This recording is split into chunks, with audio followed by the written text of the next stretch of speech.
Myself, Nivedita Joshi, and taking a topic from class 10th, life processes respiration. Respiration is the second process given in the textbook NCERT. So we will study many subtopics in this, like what is respiration, types of respiration, how is glucose molecules oxidized, how energy is produced, uh, breathing process. This we will study. So we will begin from what is respiration. See, respiration and breathing, two words are there. In general, we sometimes consider breathing is a respiration, but it is not like that. Breathing is different and respiration is different. If we say breathing means intake of air and release of air is that is intake and output. This is the breathing. But when we say respiration, it is a different process. Here the food is oxidized to produce the energy. Means respiration is a biochemical process, we can say, and whereas the breathing is a physical process, and which is confined to the respiratory system, means the lungs, trachea, the nostrils, these all are involved. Whereas when we talk of cellular respiration, so every cell is involved in producing the energy or in oxidizing the food to produce the energy. So in the respiration we can say food material which is taken in during the nutrition, it is used up by the cells and it gives the energy, and the energy is used for various processes. Or in other words, we can say respiration is the oxidation of food. There are variations in the organisms. There are different types of organisms, and they just adopt the different pathways to produce the energy. So we can categorize into two. Some of them uses oxygen and some do not use oxygen to produce the energy. But one thing is there, one step is common in anaerobic and aerobic respiration. That is, first of all, the glucose is converted into two molecules of pyruvic acid. Is it so? Means one molecule of glucose will give two molecules of pyruvate or pyruvic acid, and this process will occur in the cytoplasm. So this will be common whether the organisms are using oxygen or not using. Now we will come to the topic types of respiration. So on the basis what we have discussed just before, the types of respiration are two: aerobic and anaerobic respiration. We can just study we can do the comparative study between aerobic and anaerobic respiration. Like aerobic uses the oxygen uh, while breaking down, at the time of breaking down of the food material, and it will give more energy. As well as when food is combines with the oxygen, it produces the carbon dioxide and water, and the glucose molecule is completely broken down into the simpler molecules. Now anaerobic respiration, when we talk of, so there is no use of oxygen, and the amount of energy produced here is very less, and the glucose molecule is not completely break down. Incompletely it breaks down and produces the products like ethanol or the lactic acid. So these are not the simpler substances.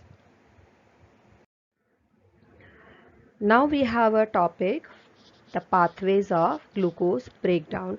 Just we were talking of ki some of the organisms uses oxygen and some don't. So there are the different ways how the glucose can be broken up to produce the energy. So see, I told you that the glucose first of all will be converted into pyruvate. Glucose is a 6 carbon molecule, means it is containing the 6 carbon, whereas the pyruvic acid or the pyruvate contain the 3 carbon atoms. So this step is common in all whether one uses oxygen or not. So we have the different pathways for the further breakdown.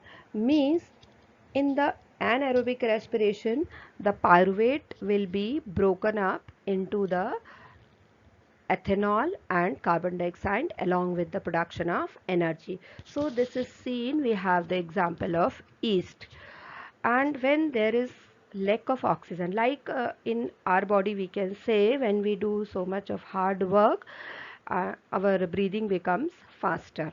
Whenever we do the hard work, let we are doing some exercise or we are running, so enough oxygen is not supplied to the muscles, and in deficiency of oxygen, the muscle cells start respirating or producing the energy anaerobically, and as a result the products like lactic acid and energy are produced.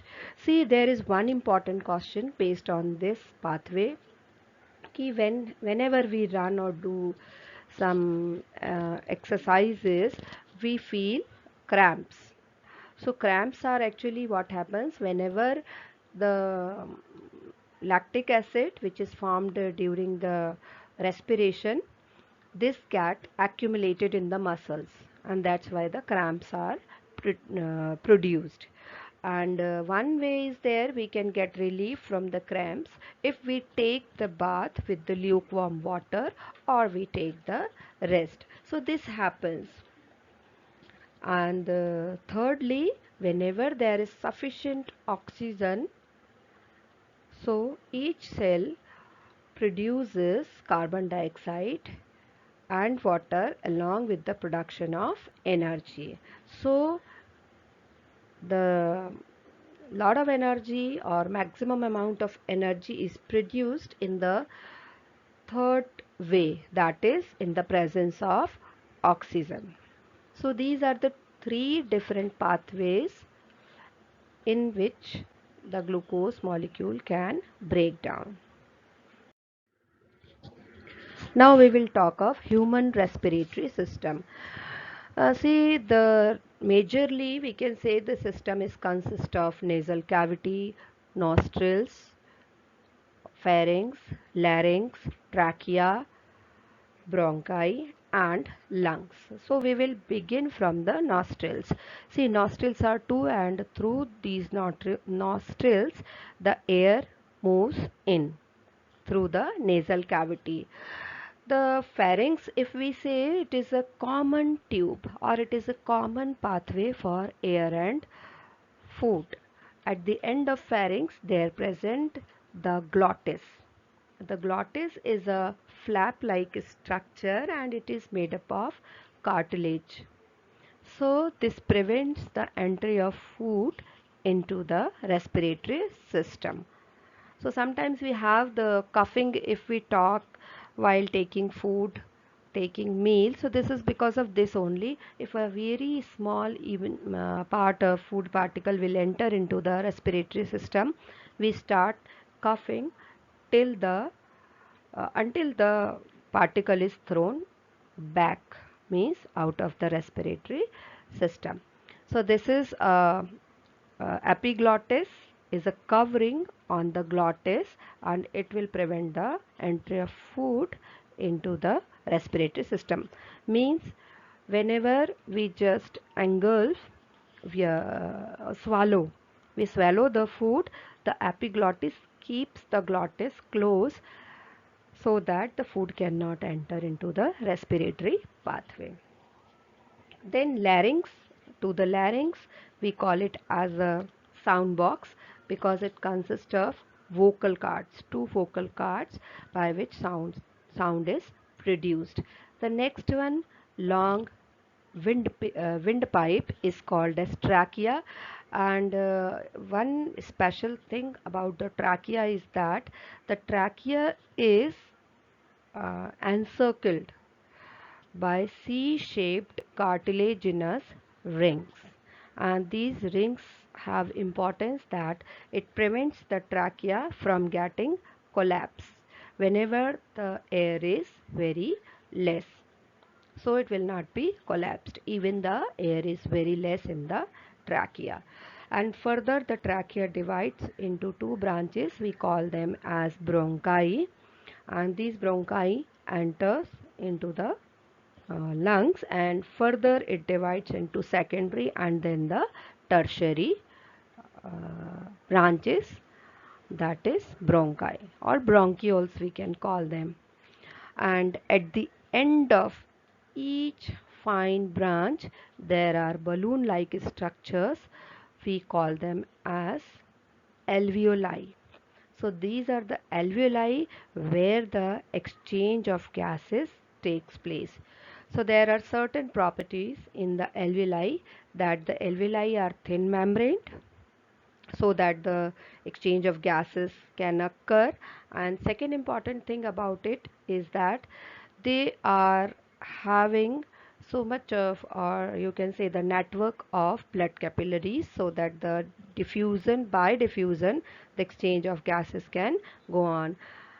So the purpose of alveoli in the lungs, these are millions in numbers, and the purpose behind this is that it increases the surface area for the exchange of gases. So this is the respiratory system and the different parts. The important thing is that the how lungs are designed. So that is this, that it is having millions of alveoli. And second important question is that how is trachea prevented from collapsing? So these two are very important questions.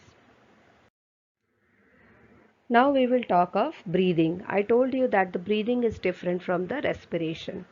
In the breathing, intake and output, this occurs. Means in and out of air is breathing. Whereas when we say of respiration, that is production of energy. So breathing, it takes place in two steps: inhalation and exhalation. Inhalation means intake of air, and exhalation means breathe out, that is release of air.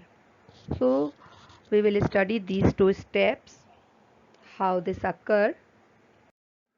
So in inhalation, when we breathe in, means air from outside, that is from outside, enters into our respiratory system, that is in the lungs. So what happens that time? First of all, the ribs, they move up, means upward, and diaphragm moves downward and becomes the flat.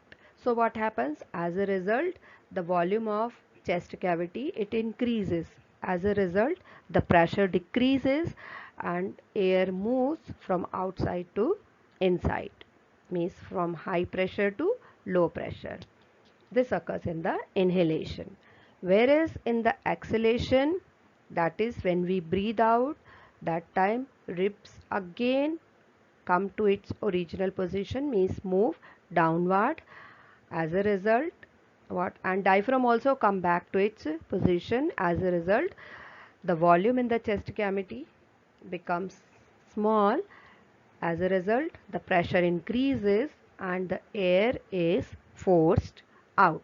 So this way exhalation occurs. Now there are some questions for you to do. After going through the topic, you will be able to answer these questions.